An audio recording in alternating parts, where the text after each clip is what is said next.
Tropical rainforest is a biome close to the equator with warm temperature, lush vegetation, and many species. Tropical rainforests also have high biodiversity.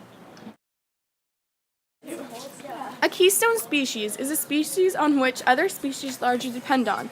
Without a keystone species, the ecosystem would experience extreme changes.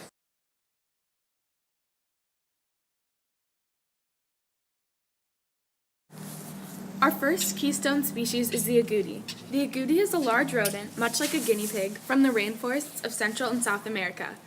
It is the only animal in these rainforests that has teeth strong enough to open the seed pods of the Brazilian nut tree.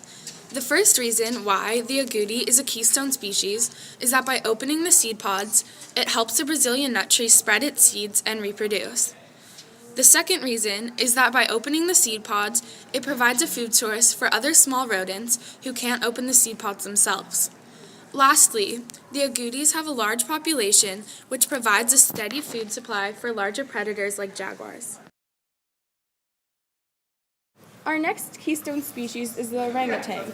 Because of its wide variety of fruits in its diet, it is very important in the dispersion of seeds for plants. Another reason why the orangutan is a keystone species is because it feeds on insects that are harmful to other plants.